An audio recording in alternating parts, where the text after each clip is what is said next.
অনেক দিন পর আজকে আবার আমি কাঁকড়া খাবো। আর এজন্য আজকে এরকম একটা বড় সাইজের কাঁকড়া কিনে এনেছি।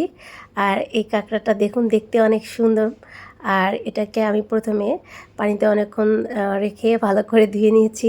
নেওয়ার পরে এটাকে সুন্দর করে কেটে নিয়েছি।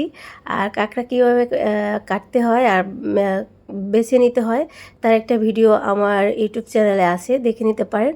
তো কাঁকড়াটাকে আমি কেটে ধুয়ে রেখেছি। তারপরে ফ্রাই প্যানে পেঁয়াজ কুচি দিয়ে তেল দিয়ে তাতে আদা বাটা, রসুন বাটা, তার মধ্যে জিরার গুঁড়ো আর কি মাংস রান্নার জন্য যে যে মশলা দিবেন সেই সব রকমের মশলা দিয়ে, যেমন মরিচের গুঁড়া, হলুদের গুঁড়া সব কিছু দিয়ে স্বাদমতো লবণ দিয়ে মশলাটাকে ভালো করে কষিয়ে নিচ্ছি আমি। তারপরে একটু পানি দিয়ে আর একটু মশলাটা করে নিচ্ছি, ঘন করে নিচ্ছি। তারপরে হচ্ছে ধুয়ে রাখা কাঁকড়াটাকে দিয়ে দিচ্ছি। এরপরে এটাকে সুন্দর করে কষিয়ে রান্না করতে হবে, যেভাবে গরুর মাংস বা যে কোনো মাংস রান্না করা হয় ঠিক সেইভাবে। আর ঝালটা আপনাদের পছন্দ মতো দিতে পারেন।